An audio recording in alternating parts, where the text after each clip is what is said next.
Well, thank you for having me here today on this special occasion. I'd like to welcome everybody here, former prisoners of war, their families, fellow veterans, VA staff, and guests. You know, I say this every time, you know, the past 40, 50 years, you know, for us former Vietnam POWs, I guess since 1973, we've been shipped around the country speaking about what we speak about. And once we get outside these events, you know, you might be on a cashier's line at Safeway, and you don't know who's in front of you or who's behind you and what they did.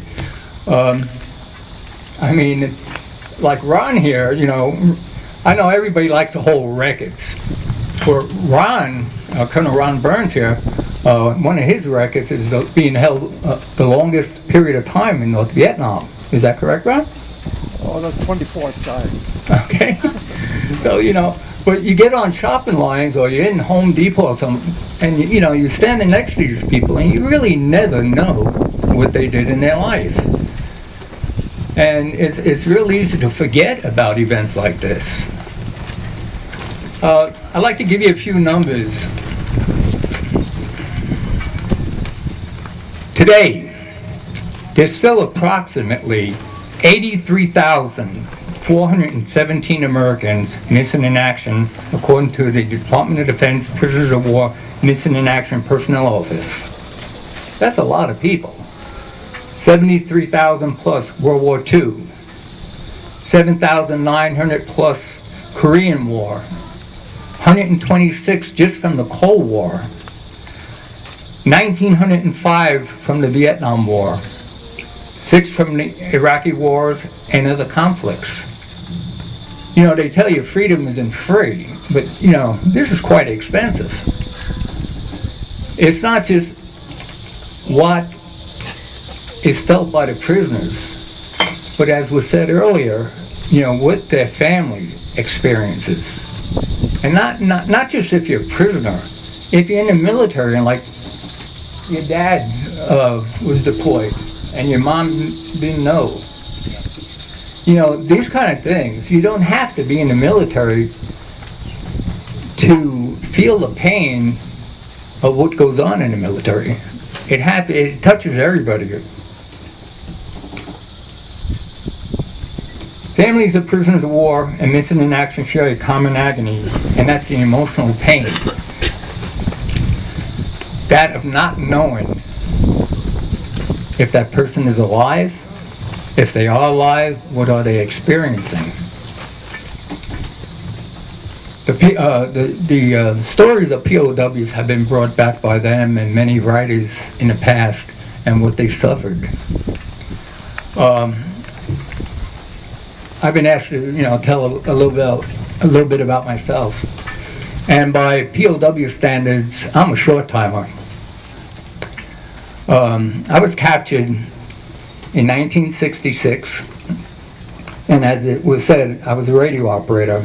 I thought that was pretty cool when I got my MOS, radio operator. I was sitting in an office. Well, I got attached to a forward observer team. And if anybody knows what an FO team is, normally we had a radio operator and a scout, and it was our job to get as close to the enemy as possible, call in a fire mission. At this time I was with an artillery forward observer. You get as close to the enemy, call in the fire mission, and then walk the rounds into the target the best you could. And of course the enemy always knows, you know, that fellow 200 yards in front of the infantry company, what their purpose in life is at that time. So, you know, it's a pretty stressful job. You know, they see the antenna. It seems like everything they have gets tossed at you. So, hey, you know, one thing, you know, like I said, I carry notes around with me, but I always forget things. I'd like to acknowledge the veterans here, too. Army veterans, let's hear, hey. Hey! All right. Some more Navy veterans. Hey! Okay. Coast Guard. Yeah, no Coast Guard today. Air Force? All right. Did I forget anybody?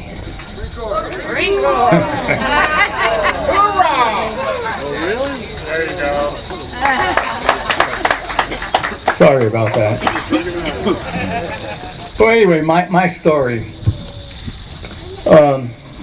I was on an FO team. We didn't have a lot of us. Every time a grunt company went forward, they would take one of our teams, our two-man team, attach us to that grunt company when they went on an operation, and if they ran into something, we'd have to call in the fire mission. And that grunt company would go to the rear echelon after the operation was over, but because we had such a high casualty rate as forward observers, we normally just got put with the next grunt company going out on the next operation. So we never got to our rear echelon. So periodically, one of us would go back, get our mail, toothpaste, paychecks, some money, you've got to buy some beer. And this particular time, it was my turn to go to rear echelon. If anybody knows I-Corps up around Da Nang area, I was on my headquarters, it was on Hill 327. I went there, picked up the supplies for our team. The following day, I got back out into the field, and I was probably about 120 yards from our actual camp. And there was a long dirt road that went into this camp that used to get booby-trapped every night. So I was sitting right on what was called Highway 1, waiting for something that was either sandbagged or a tank going down that road so I could hop on it and, just reduce the chances of shrapnel. Well, I'm sitting on the road, and three individuals in South Vietnamese uniforms came up to me. One had an M14, one had a 45, one had nothing, which was classic for the South Vietnamese Army. My Vietnamese was pretty good. I was a linguist, all through high school, German, Italian, Russian, so I spoke quite a few languages. And when I got to Vietnam, I started picking up Vietnamese. As they approached me, I gave the traditional Chow Ang, reading. And they said nothing to me, but the one that had the M14 put it down on my face. I was sitting on the ground propped up next to a tree at the time. So he put the M14 into my face, and I thought he was just joking around, so I pushed it away, and he put it back on me. I pushed it away a second time and a third time, and I said, hey. I might have said it a little bit more aggressively than stop.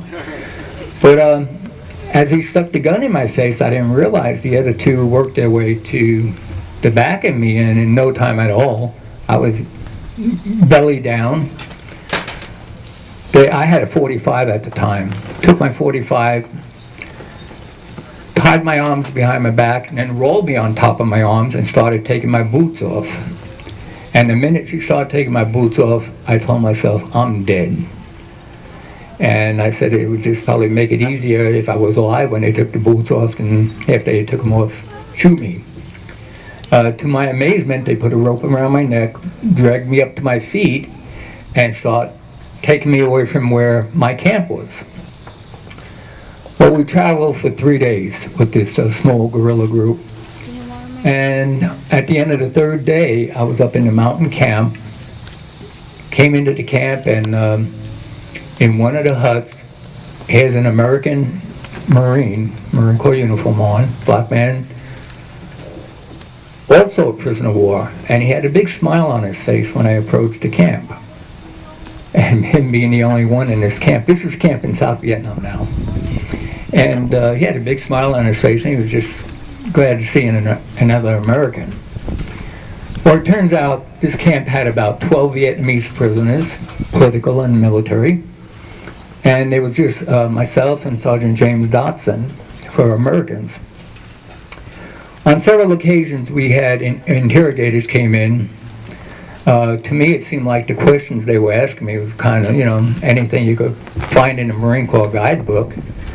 And myself being a radio operator, I wasn't really into the normal military stuff like, how many men in a platoon and a grunt company, and a plane would fly overhead, and what kind of plane is that? I don't know, I'm a grunt. We do have more grunts here, don't we? Yeah. All right. I'm a grunt. I don't know anything about aircraft. So it seemed like their questions were kind of simple, but, just to prove their authority, we'd get kicked around a little bit. I was always asked if I was tortured.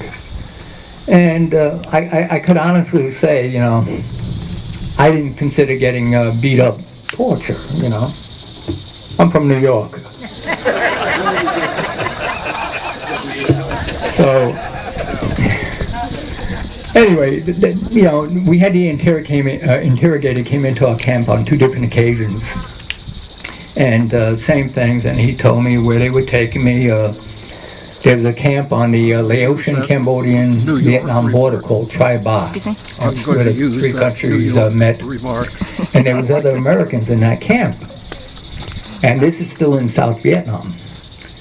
So on one occasion, they attempted to take Jim and I out of the camp, move us to this other location. I was told, I think it was around 380 miles, something like that. It was a long distance to walk. And we were out for about 2 days, and we had to turn around and come back because there was an American operation blocking the route to this other camp, prison camp. After spending a week back in the camp, they took us out again in a different location with the object of getting us to the same tribe. And they had an interesting way of moving us, and it was almost like a Pony Express type.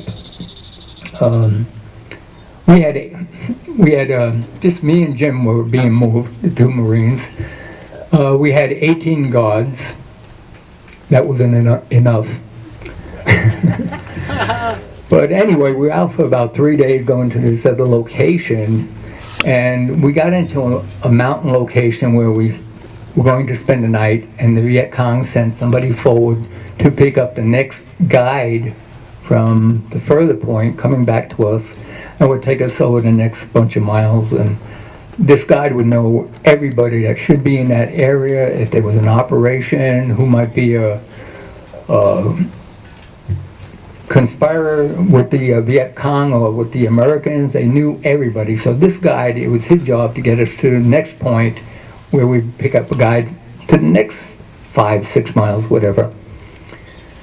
Well, a couple of days before I got captured, I was working with a Vietnamese group called Hoc Bao, and it was a ranger group, supposed to be real bad guys. And it's just about sundown, we got ambushed, and I ran up on line to return fire, and at that time I had a .45 caliber machine gun, had a hand grenade in the pocket of my jungle jacket, and as I ran up on line to return fire, the grenade swung up, smashed a finger between the stock of the machine gun, and I ended up with a big blood clot underneath my nail. When we were in the first prison camp, one of the Vietnamese prisoners was like a corpsman, philosopher type guy.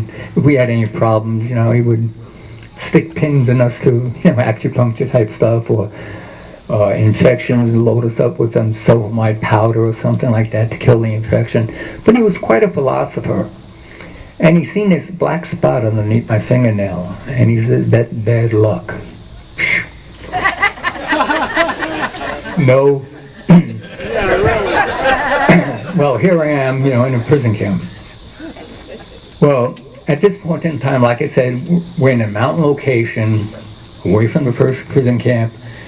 We had to sleep in hammocks because we had a bad snake problem. So I'm in this hammock, and I had a straight pin, and after 39 days, I kept on working at this bad luck spot. And I finally got the last of the dried blood from underneath my fingernail. So I'm telling myself, hey, my luck's going to change now. This is prisoner talk, and now, I'm desperate. And I said, I'm going to leave tonight. I had no idea. So it was time to eat. Jim and I, like I said, we had 18 guards. They left 3 guards right on us. The other 15 went down a trail a little ways, and we were eating out of canteen cups. And it was our job after we got done eating. We had to wash our own cup out, and it was a little stream, and the stream ran right behind these 3 guards that were sitting right across from Jim and I. And Jim was right on my left side. To my right, there was a tree, and the Viet Cong decided to eat, and they laid the 3 rifles by this tree. And for the past 39 days, there were many occasions where a gun would be laid down, and knowing that there was 2 or 3 other guns on us, we would ignore it. So they felt pretty confident that after 39 days we wouldn't try anything. Well, I seen the guns. I just told Jim, before we seen the guns, I told Jim, I'm leaving tonight. And he said, how are you going to do it? I said, I don't know. So we sit down to eat. They laid the guns down, and I just looked at Jim, and I said, Jim. And I looked at the guns, and he just gave me a nod. The next 5 or 10 minutes seemed like an eternity, because we both knew we had one attempt. And if we screwed this up, if we didn't get shot on the spot, we would always be shackled and heavily guarded. So after going back and forth, Jim, you ready? Well, you ready? Yeah, Jim, yeah. We finally stood up like as if we were going to this little stream to wash the cups out, and we jumped the guns on the tree. Took 2 of the guns, not knowing if there was a chamber not knowing if there was round in the chamber. We chambered one. The 3 guards stood up, said something I didn't get. They ran towards the other 15, and something we didn't shoot. Why, I don't know. We could have, we didn't, and probably for the best that we didn't, because the other 15 would have been on us immediately. As soon as they left, turned their backs and ran, we had a few seconds. We went into some packs that the Viet Cong had lying there. I found my boots, and we both found our green uniforms. At this time, we were traveling in black PJs, car tire sandals that were typical for, Vietnam. And I found my boots. Jim didn't get his. And like I said, we both got our green uniforms, and there was this blue piece of plastic that we used to wrap up in if there was got rained on. So as soon as we did that, we got the 3rd rifle, took off in the jungle. We were in very mountainous country, quite high up. And we took off running. We got a little ways away. We dismantled one of the rifles so we didn't have to carry it. We were able to get 1 cartridge belt, and with that 1 cartridge belt, there was 15 rounds of ammunition. The other 15 Viet Cong that were with us at the moment we escaped, they had AK-47s, they had a couple of rocket launchers, they had lots of stuff. If we got into a firefight, most likely it was going to be a short one. And we knew this, but I guess it was very motivational. And it kept us moving. Well, the first night, the canopy in the jungle, especially in the mountains, is extremely dense. And I got close to one edge of a cliff, and everything gave way underneath my feet. I was hanging on by my fingertips, and Jim poked the rifle over at me. I felt it, and I was able to grab it. He pulled me up off the cliff. It could have been 10 inches down, or it could have been 100 feet. I don't know. We got away from the edge of the cliff for that night. First daylight, we stopped moving where we could see.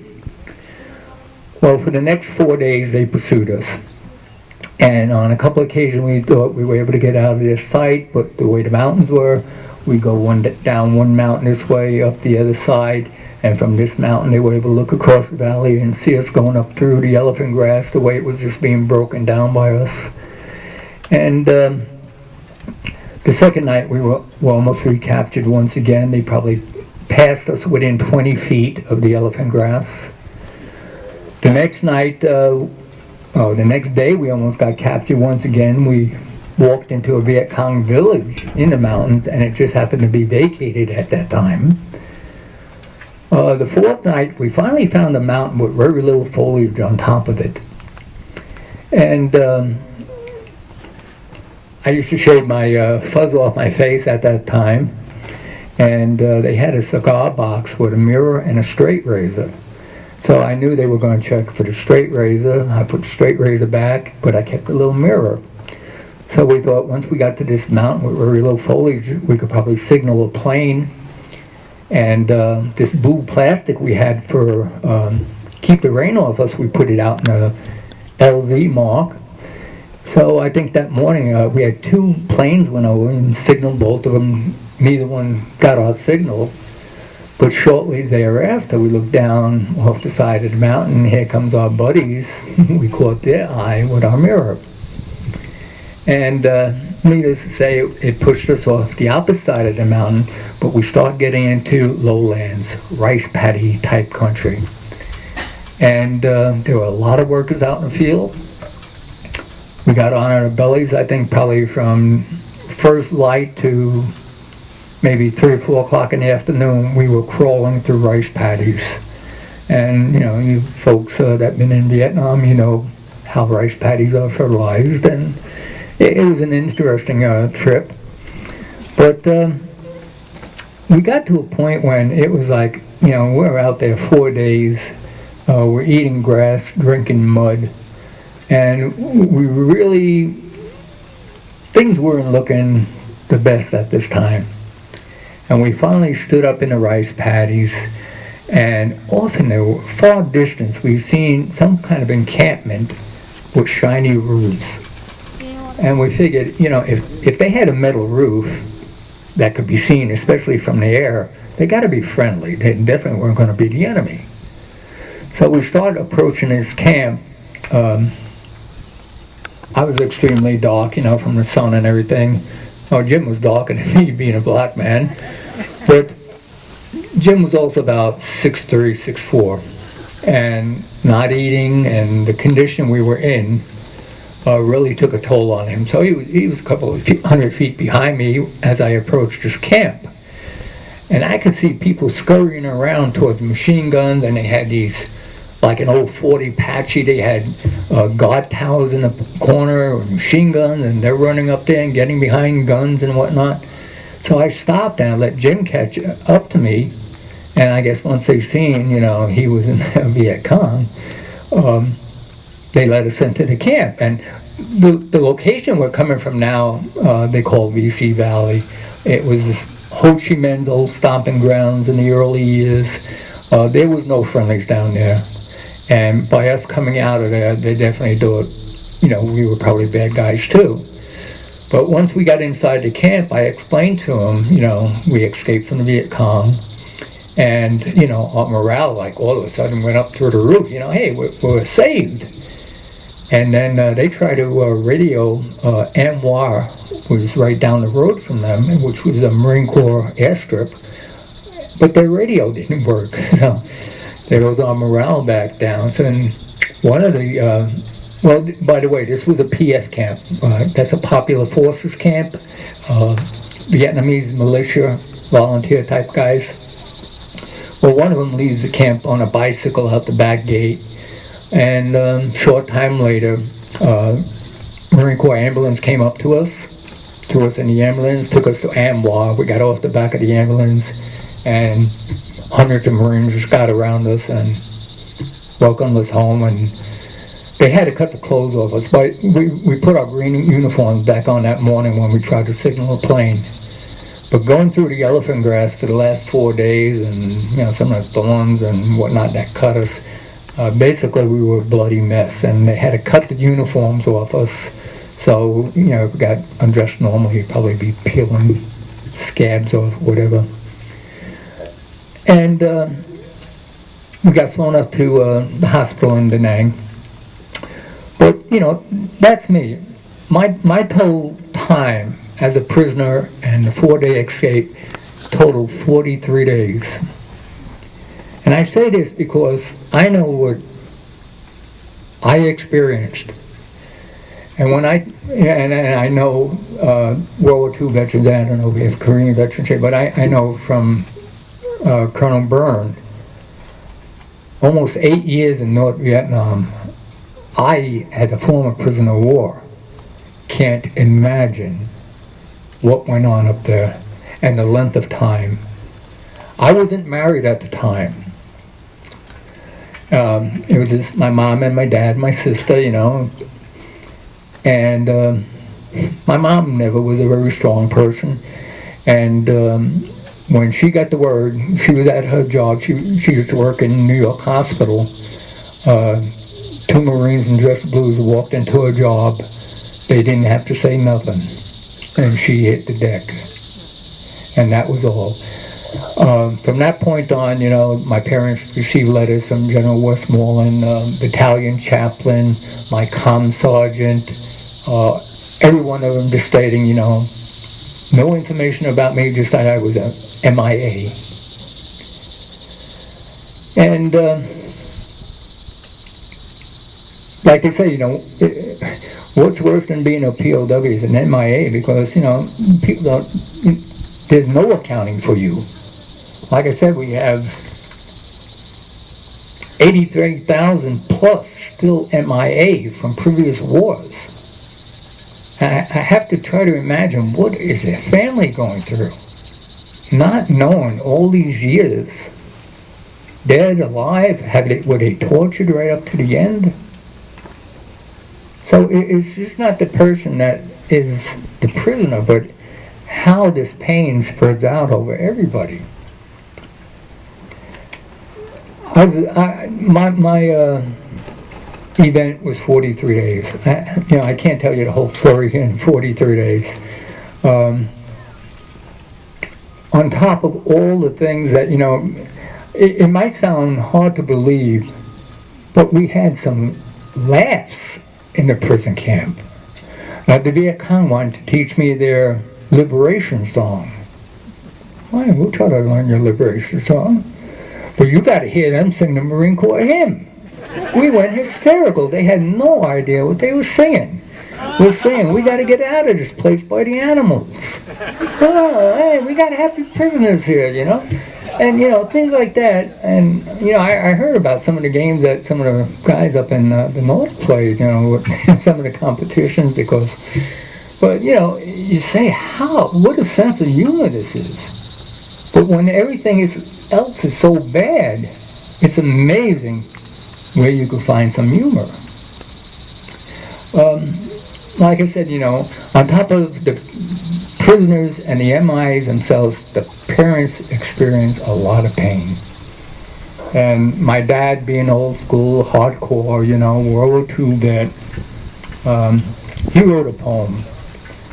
And if you knew my dad, you know, these aren't the words that normally would come out of my dad. The poem he wrote is called The MIA. In a dark, damp, dirty prison cell, in a land so far away, I'm sitting here and thinking, I am an MIA. They say the war's long over, but do the people care? Tell me, have they all forgotten? Is anyone aware? As the lonely, dreary days go by, I dream of home and pray, and ask the Lord to hear me and grant me one more day. Perhaps just one more tomorrow, they'll come and set me free. Then I will make it back again to the land of liberty. But if you find my body and all life has ebbed away, please don't let me lie here in this hellhole. Bring me back to the USA. That was written by my dad while I was MIA.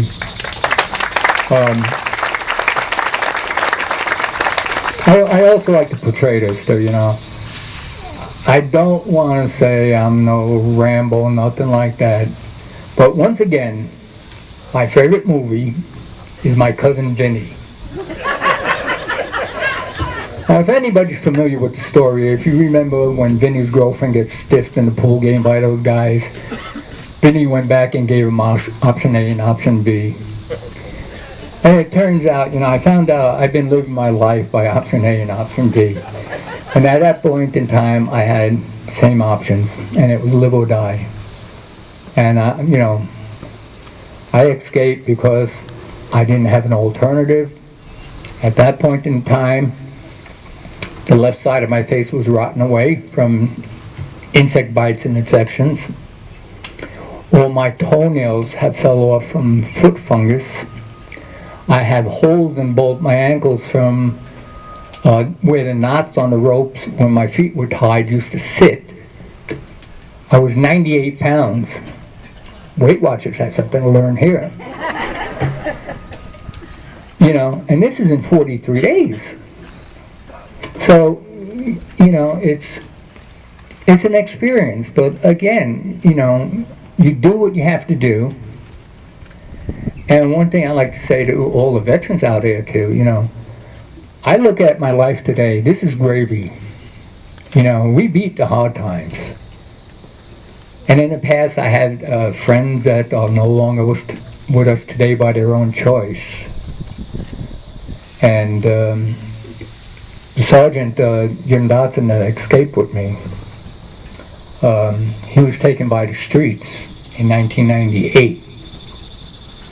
He was from York, Pennsylvania, and I came home in 1966 around Christmas time. Him and his wife and his baby came to our house in New York City, seen him. In 1973, when the other Vietnam POWs were released, he came to New York City again. We would guest at Yankee Stadium and all the other hoopla parties we had. And at that time he was divorced, and the young lady he was running around with and him were in pretty bad shape. And it was, you know, the streets. And this gets me that we could survive all the stuff we survive over there to come back here and lose the war. This ain't the way it should be. We're survivors. Let's keep on living. POWMIA, you are not forgotten. Thank you.